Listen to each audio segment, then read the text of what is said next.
I haven't had the same upbringing as everybody else. And that's because I was always alone growing up. And I didn't have many friends.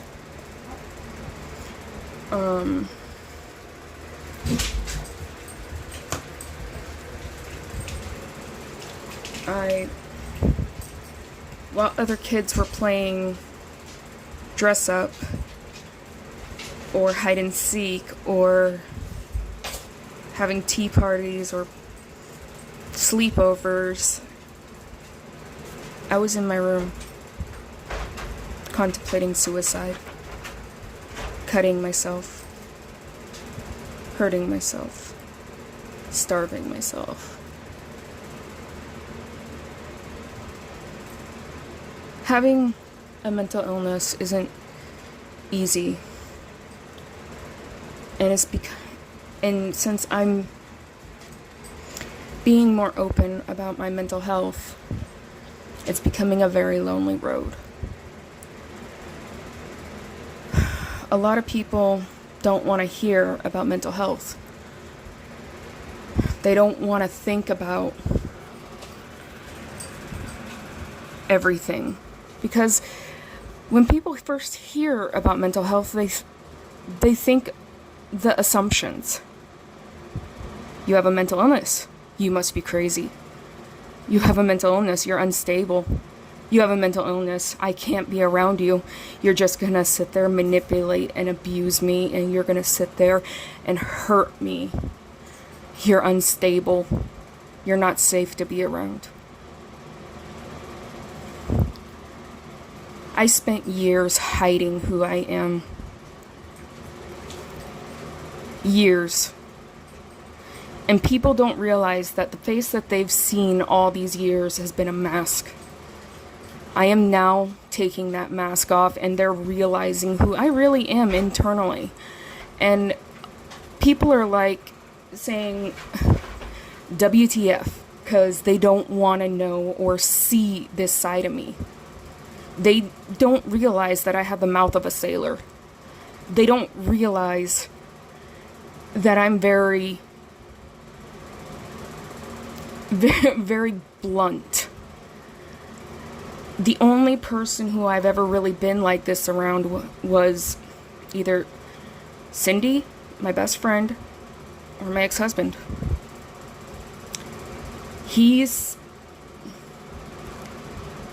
I was never happy with him, but he saw the worst side of me. But he honestly didn't help my mental health either. When he was talking to girls online, he gaslighted me so bad, I was contemplating suicide. He romanticized suicide when I told him that I wanted to kill myself. And he said he would kill himself too. But as I've come to realize, he can't help me because he has an empty well to help others. He has never worked on himself. He has never tried to understand mental health or how to help others.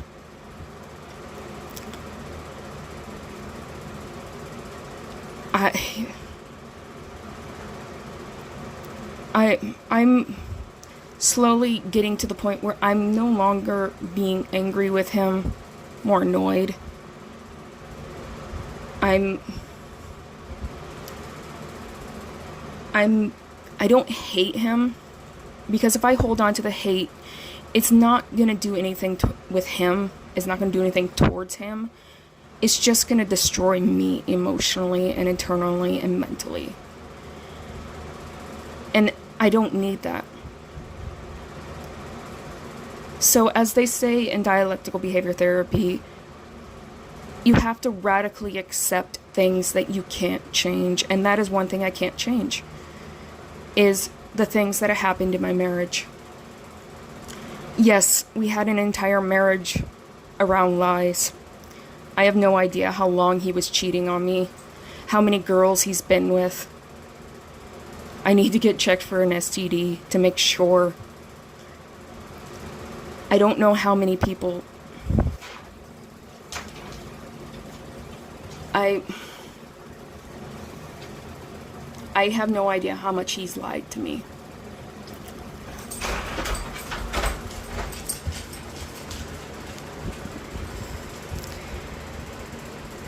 And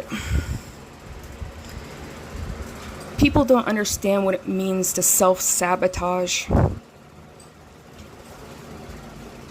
And self-sabotaging is basically when things seem too good to be true, your mind screams at you to destroy it because it is too good. It's a false lie.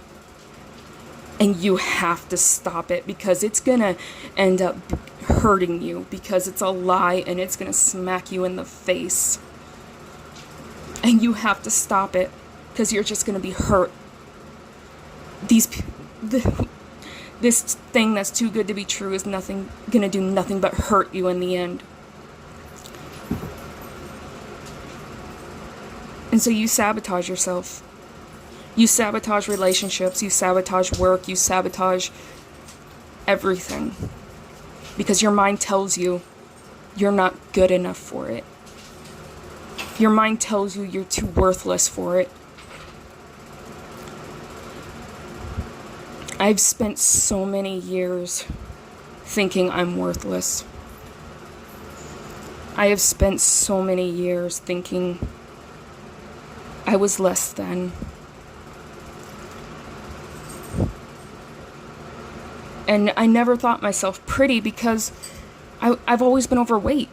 And the only time anybody ever told me I was beautiful or pretty is when I lost weight. When I spent 6 months starving myself and I went down to 150 pounds, that's the only time people started complimenting me and saying, "Oh, you look so beautiful. You've lost so much weight." So I grew up associating being fat as being hideous and ugly. And now I struggle to accept a simple compliment.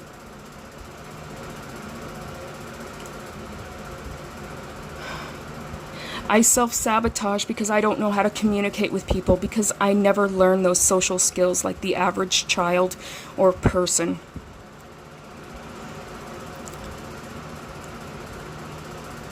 My brain wired itself this way due to trauma. And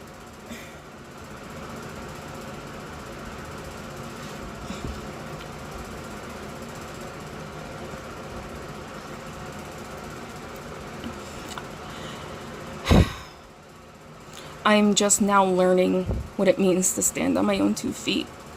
And I'm terrified and I'm struggling emotionally.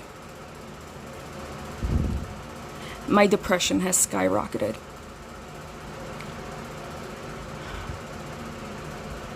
I don't feel happy. I don't feel like I'm welcome at my school. I just feel like people are tolerating me right now. Like they talk to me because they have to. I'm a student and that's it. I don't think they see me as anything but a student, but I feel, honestly, my mind's telling me they see me as nothing more than a troublemaker and they would be happy with me gone. I'm not happy. And the fact that they weren't willing to sit there and try and help me understand the social understandings of these things.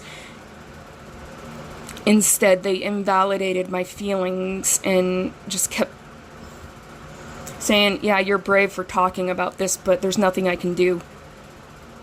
Yeah, I tried to explain to them I don't understand what it means to ask for help. I am terrified for asking help, and I don't understand communication, and people don't understand that.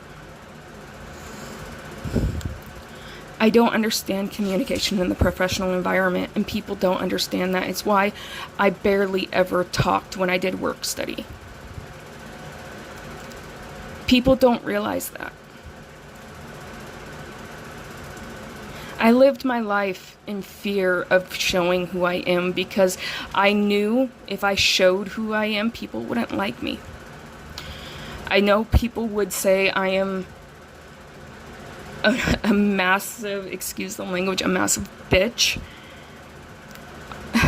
rude, that I am unprofessional, that I don't understand what it means to be an adult. But the thing is, I don't understand what it means to be an adult because I never learned, and nobody's been willing to teach me in the professional environments. The only people who have been willing to teach me have been those closest to me that I spend the most time with. The only people who have been willing to teach me has been my family. The ones...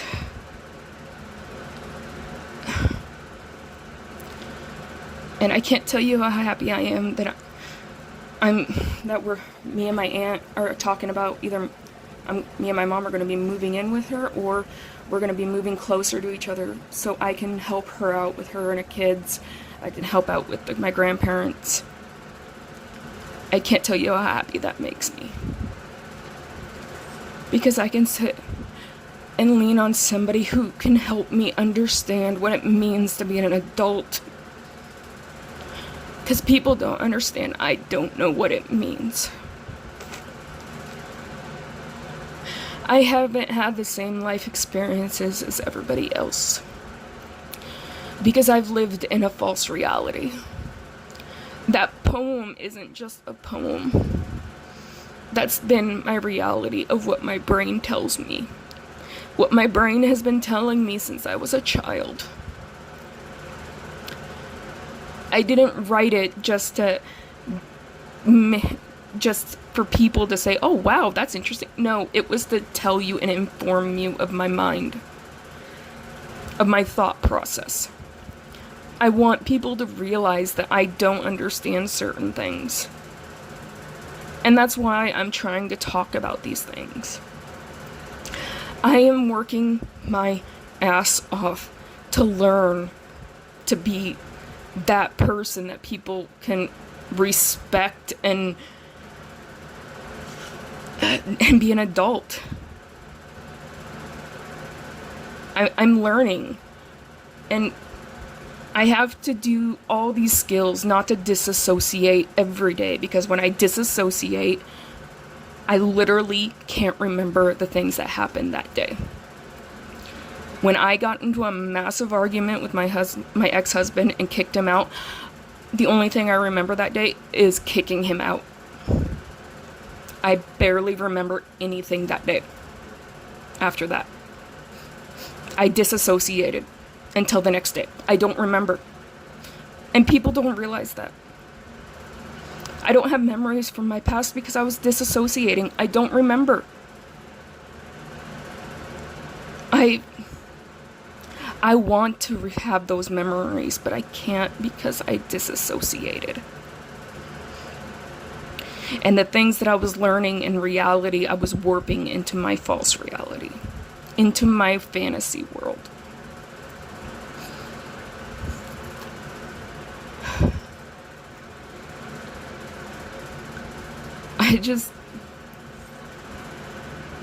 And it's been so hard to meet somebody new to date, because once they find out you have a mental illness, because I make a small comment about taking medication and they ask why, and I say, well, I have a mental illness.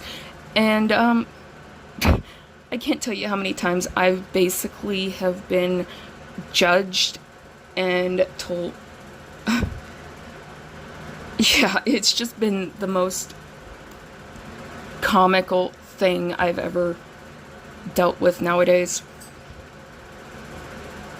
It was so much easier being unstable and unmedicated to date, because you didn't have to tell anybody that you took medication. But they got the crazy side of you.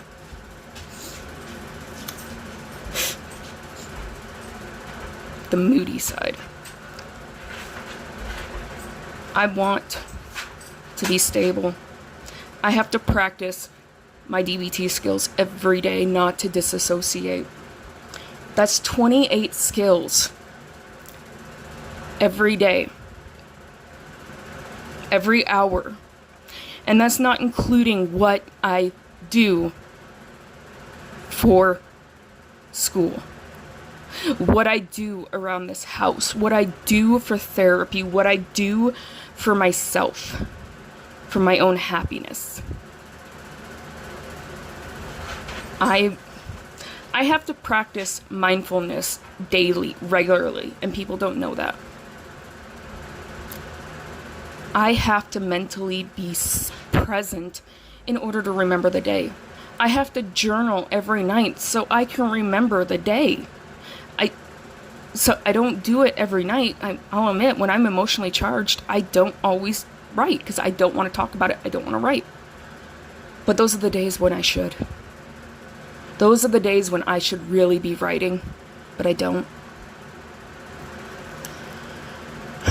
There are so many things that I have to learn, but it's been a massive battle to find a strong support system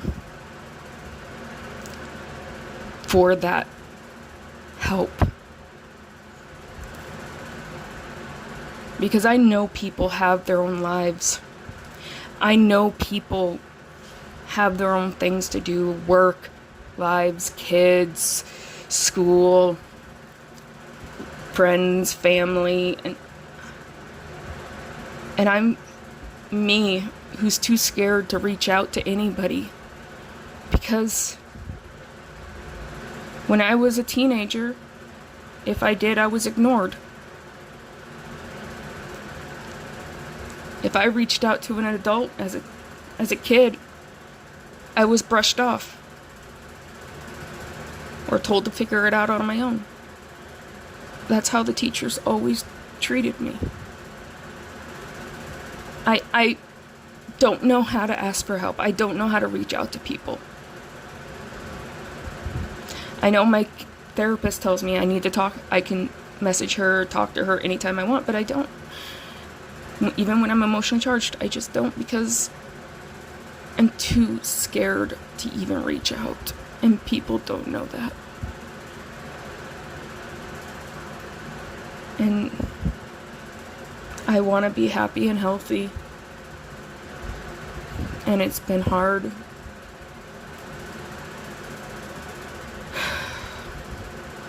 And I've started a new medication. It was a last resort medication because my depression's so bad. He said he's tried me on everything. So now I'm on this one, and it's...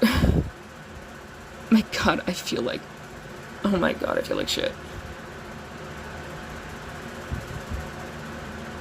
I have to pull money out of my ass just to fix the air conditioning, just to...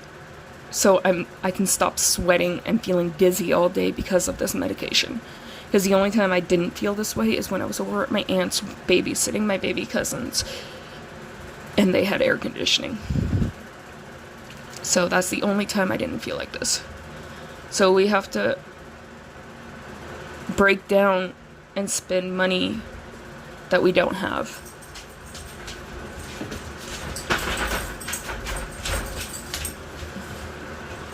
And I don't know what else to do.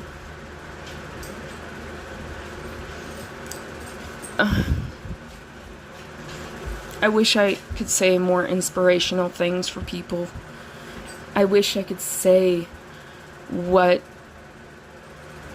how you can change your lives and how you can better yourself with your mental health or anything, but I'm sitting here struggling. I feel like I'm beating on a wall in a straitjacket.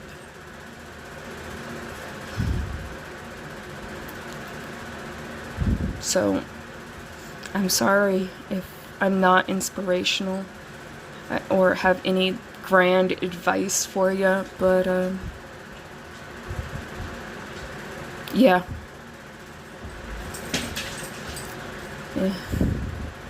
If you hear the running, it's my cat. He's going nuts.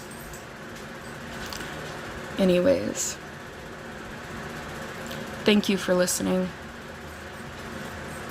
Even though I don't know you, I love you.